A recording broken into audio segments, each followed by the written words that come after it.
अब भले ही dragon ball दाइमा की स्टोरी से कुछ फर्क ना पड़े, बट तब भी ये अकीरा तोरियामा सर का लास्ट प्रोजेक्ट है। अब मेन टॉपिक पर बात करने से पहले ड्रैगन बॉल दाइमा के प्लॉट के बारे में भी जान लेते हैं। तो किसी वजह से सारे के सारे जी फाइटर्स इंक्लूडिंग गोकू और वजीरा की वाइफ और चीची का बाप वगैरह सबके सब छोटे हो जाते हैं। तो आई थिंक इसी चीज को ठीक करने के लिए सब के सब एक क्वेस्ट में निकल पड़ते हैं, जहाँ पर शायद वो ग्रेट डीमन रिल्म में जाएंगे और अपने इसी जर्नी में वो बहुत सारे दोस्त और दुश्मनों से भी मिलेंगे। और अभी तक जो हमें पता है वो यही है। एक बड़ा रीजन जो मैसिव फैन डिबेट की वजह है वो है ड्रैगन बॉल टाइमलाइन का कंफ्यूजिंग नेचर। शुरुआत में कहानी काफ़ी सिंपल थी, जिसमें सीरीज क्रोनोलॉजिकल चलती थी, गोकू के बचपन से लेकर अडल्टहुड और फादरहुड तक, जिसमें वो इंक्रीजिंगली पावरफुल वॉइस से लड़ते थे और उसे हरा दिया करते थे। लेकिन ड्रैगन बॉल जी के एंड के आसपास सब कुछ कंफ्यूजिंग हो जाता है। किड बू सागा खत्म होने के बाद कहानी 10 साल के लिए जंप करती है फाइनल पीसफुल वर्ल्ड सागा पर। थोड़े ही समय के बाद जब ड्रैगन बॉल जी एनीमे खत्म हुआ, एक नई शो लॉन्च हुई जिसका नाम था Dragon Ball GT. Dragon Ball GT जी के पीसफुल वर्ल्ड सागा के कंक्लूजन के 5 साल बाद शुरू होता है और गोकू को एक नए सेट ऑफ एडवेंचर पर भेजता है। पहले की ड्रैगन बॉल सीरीज के अपोजिट जीटी किसी मांगा पर बेस्ड नहीं था और ना ही तोरियामा ने इसे लिखा था। इसी वजह से सीरीज की ड्रैगन बॉल फैंडम में थोड़ी ऑकवर्ड रेपुटेशन है और कई लोग डिबेट करते हैं कि क्या ये कैनन माना जा भी सकता है कि नहीं। 2015 में तोरियामा एक नए मांगा ड्रैगन बॉल सुपर के साथ वापस आए। ये सीरीज किड बू और पीसफुल वर्ल्ड सागा के बीच में सेट है। इस डिसीजन ने काफी फैंस को कंफ्यूज कर दिया है, क्योंकि इतने छोटे टाइम स्किप के दौरान काफी कुछ हो चुका है और पीसफुल वर्ल्ड सागा में सुपर के इवेंट्स का कहीं भी रेफरेंस नहीं दिया गया। अब ये जाहिर सी बात है कि तब सुपर नहीं लिखा गया था, इसीलिए सुपर के रेफरेंस पीसफुल वर्ल्ड सागा में नहीं है। इसके ऊपर सुपर ड्रैगन बॉल हीरोज 2018 में लॉन्च हुई, अकीरा तोरियामा के डायरेक्ट इनपुट के बिना बनाई गई।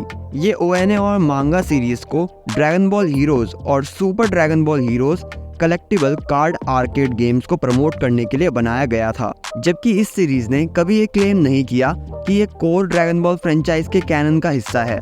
लेकिन सुपर ड्रैगन बॉल हीरोज के मैसिव मीडिया कंटेंट की वजह से कई फैंस बिना कॉन्टेक्स्ट के इसे देखकर कंफ्यूज हो जाते हैं। लेकिन जो करंट ड्रैगन बॉल टाइमलाइन है वो 3 पोटेंशियल गैप्स देती है, जिसमें एक स्पिन ऑफ फिट हो सकता है। सबसे पहला, ड्रैगन बॉल जी के किड बू सागा के एंड और ड्रैगन बॉल सुपर के स्टार्ट के बीच के 4 साल के टाइम स्किप में। दूसरा, ड्रैगन बॉल जी के पीसफुल वर्ल्ड सागा और ड्रैगन बॉल जीटी के स्टार्ट के बीच के 5 साल के टाइम स्किप में। And third, dragon Ball GT के एंड के बाद। प्रिवेलिंग थ्योरी ये है कि ड्रैगन बॉल दाइमा का स्टोरी लाइन किड बू सागा के बाद बट ड्रैगन बॉल सुपर के स्टार्ट से पहले का है। इस थ्योरी का मेन रीजन ये है कि कुछ अनकन्फर्म्ड प्रोडक्शन लीक्स ये बताते हैं कि इस सीरीज की शुरुआत ट्रंक्स के 9th बर्थडे पार्टी से होती है, जो इस स्टोरी को बू की डिफीट के तुरंत बाद सेट करती है। जब ट्रेलर रिलीज हुआ तो ये लीक्स फैंस के बीच में वाइडली एक्सेप्टेड होने लगे, क्योंकि ट्रेलर में गैंग को अपनी न्यू बॉडीज के साथ एडजस्ट करते हुए दिखाया गया है, एक पार्टी लाइक सेटिंग में, जो ये सजेस्ट करते हैं कि ये पार्टी एक बच्चे के लिए थ्रो की गई है।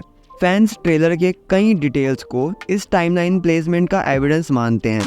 सबसे पहले तो गोकू के ड्रेस में जीआई का सिंबल नहीं है, वीस का सिंबल जो वीस ने लिखा था, और वजीरा के बैटल सूट पर भी नहीं है।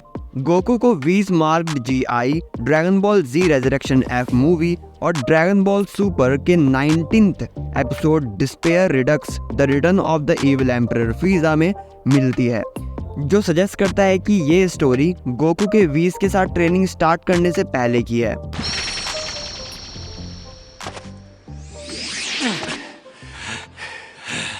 I'm quite disappointed. Neither of you yet possess the necessary speed.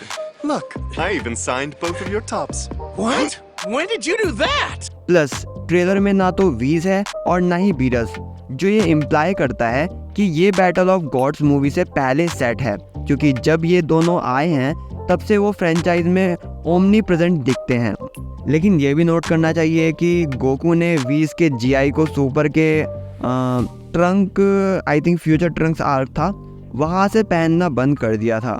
और ट्रेलर में दिखाई गई जीआई उसके पुरानी जीआई से थोड़ी डिफरेंट लगती है, मतलब ये फुल कंफर्मेशन नहीं है। दूसरा पॉइंट ये है कि टीजर में गोमा और देक्सू एक मैसिव डोम में खड़े हैं, जिसके वॉल्स पर ड्रैगन बॉल जी के डिफरेंट क्लिप्स दिखाए गए हैं। इनमें से ज़्यादा क्लिप्स बाबीडी सागा या बू सागा से लिए गए हैं और कई क्लिप्स में दाबुरा बाबीडी या बू दिखते हैं। ऑफिशियल ट्रेलर में भी कुछ ऐसा ही होता है। ट्रेलर के बीच में एक spinning vortex of old dragon ball clips दिखाया गया है, जिसमें से ज़्यादा क्लिप्स बाबीडी सागा या बू सागा के हैं और कई क्लिप्स में बू या बाबीडी फ्रेम के सेंटर में है, जहां ये कोइंसिडेंस और सिर्फ इस बात का हिंट लग सकता है कि नए एंटागनिस्ट का कनेक्शन इन दोनों विलन से हो सकता है। लेकिन दो अलग ट्रेलर में ऐसा दिखाया जाना इस बात का भी इंडिकेट करता है कि शो टाइमलाइन में कहाँ फिट होता है। ये लॉजिकल लगता है कि नए विलन्स गो की मोस्ट रीसेंट बैटल को स्टडी कर रहे होंगे अपना प्लान शुरू करने से पहले। ये प्रोडक्शन स्टैंड पॉइंट से भी काफ़ी ज़्यादा सेंस बनाता है, क्योंकि देखिए पहले ड्रैगन बॉल दाइमा को एक एनिमे एक्सक्लूसिव स्टोरी के रूप में प्लान किया गया था, जिसमें तोरियामा का इन्वॉल्वमेंट बहुत कम होता। लेकिन जब उनसे टोक्यो एनिमे अवार्ड फेस्टिवल 2024 के लिए इंटरव्यू किया गया तो तोरियामा ने नोट किया, ड्रैगन बॉल दाइमा जो आप सभी को 2024 में नजर आएगा, ये एक ऐसी सीरीज थी जहां पर मेरा कोई काम नहीं था, मगर क्योंकि मैं हमेशा एडवाइस देता रहा, मैं कब इस प्रोजेक्ट में जुड़ गया मुझे पता ही नहीं चला। मैंने स्टोरी लाइन के अलावा कैरेक्टर डिजाइन और भी एस्पेक्ट्स में अपनी छाप छोड़ी है और ये मेरा मानना है कि ये सीरीज एक एक्शन पैक्ड सीरीज है।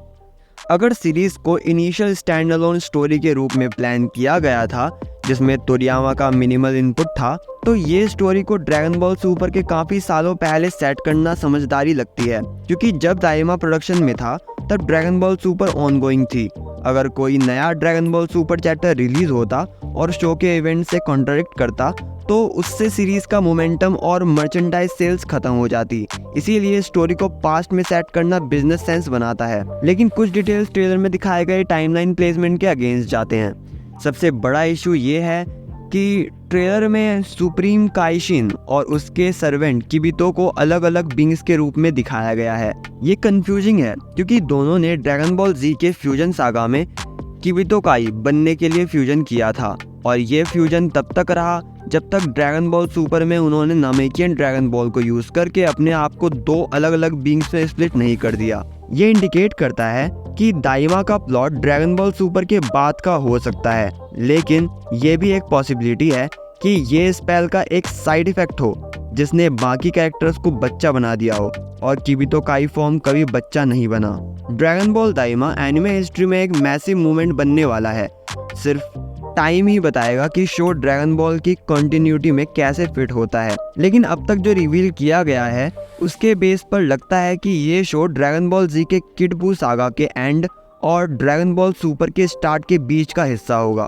अगर ये सच है तो फैंस एक यूनिक एडवेंचर एक्सपेक्ट कर सकते हैं जिसमें गोकू और उसके फ्रेंड्स अपने न्यू स्मॉलर बॉडीज के लिमिटेशन को ओवरकम करने के तरीके ढूंढने की कोशिश करेंगे।